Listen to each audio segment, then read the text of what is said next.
is up, my geeks and freaks? Big Girl Geek here with a brand new review. And today I'm here to review Lovecraft Country Season 1, Episode 2. So was this episode geek or was this episode weak? Let's get into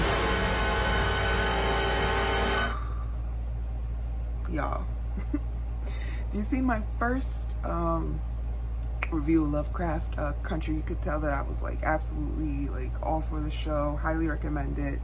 And here we are on the second episode, and I feel like sometimes sometimes the first episode or pilot episode whatever can go so well, and then the second episode sometimes you could be like, what? And they could kind of lose you in the second episode a little bit, especially when they start introducing new characters. But I don't think that was the case when it comes to Lovecraft Country.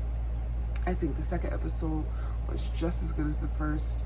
This, it surprisingly shocked me how they wrapped up this story, this part of the story so fast, only in the second episode, because this episode felt like it can even be like the season finale of the show.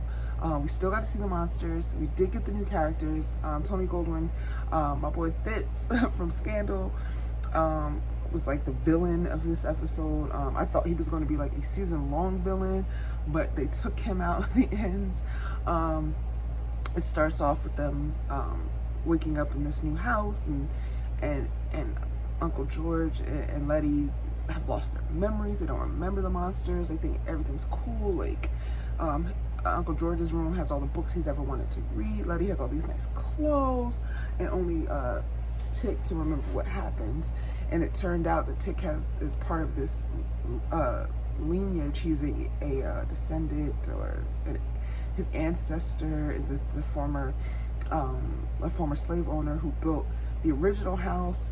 And what they're trying to do, the secret society order, is trying to the leader was trying to I don't know, become like Adam from the Bible or something. That part is a little bit confusing. He was trying to step over into this other world and gain immortality. And he was just like this crazy guy that wasn't making really sense. That was just like obsessed with the Bible, who doesn't really care for his daughter because she was born a woman, because they see women as evil because of, if you believe what happened in the Bible with Adam and Eve, and what Eve did, and how she fell for the devil's tricks and tricked Adam and convinced Adam into taking a bite of that apple.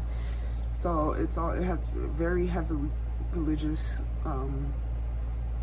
backings, undertones, whatever you want to call it. And so that whole part to me of what they were trying to do is weird, was a little weird, and just, I don't know, that part to me didn't really make any sense. I just didn't understand what that goal was for. I mean, yeah, he was trying to gain immortality, okay, but why, like, where did that all start? And I hope that we dive into that. I mean, they gave us a little bit of backstory with the original lodge member, but still, it just was, I don't know, it just felt weird. Hopefully get more flashbacks. And he figured Tick was the bridge that, and the reason they failed, the original lodge member failed all those years ago, because they needed Tick, who's the last known descendant of this guy. And when they were doing this spell, Tick was seeing this pregnant woman, I guess his ancestor, run away from the house. I guess when the original house burned down, this house collapsed. But I'm sure his daughter, the white girl, is not really dead. I'm sure the butler friend or whoever he was is not really dead, or they didn't die in that collapsed house. And I'm sure they're going to be coming after Tick and Letty and Tick's father after this. For the remainder of the season, I'm sure they're going to be hunting him down.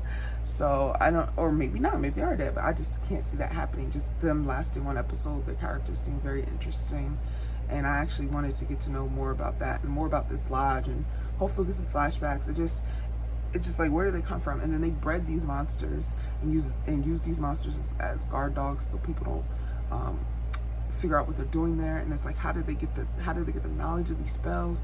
How they're these witches and wizards, like where did all that come from? And so when they had them locked in the room, they were showing them things that they wanted to see the most. Letty, I was gonna say Letitia, but stop myself. Letty was having visions of, making out with Tick, so she has feelings for him. And then Tick was fighting Vietnamese, Jamie Chung, character, and he killed her. So that's probably maybe what happened when he was over there. I don't know, but he called her and she answered the phone.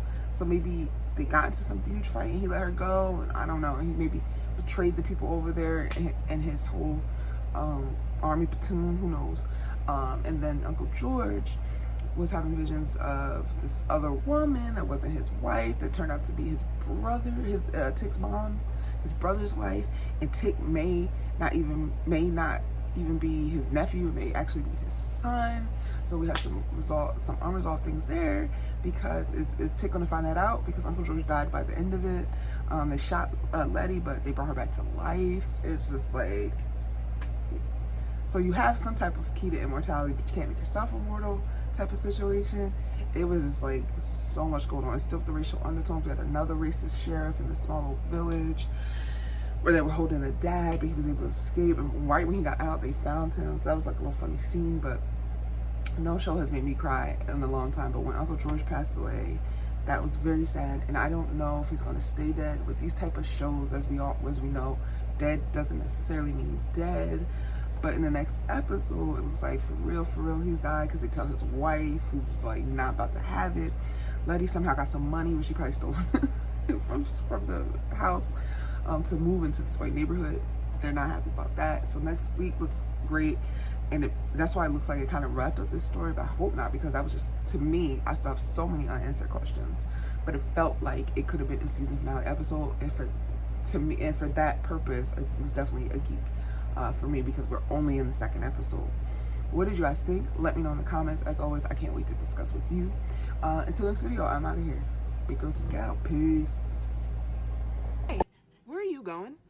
You just watched a cool video. Subscribe.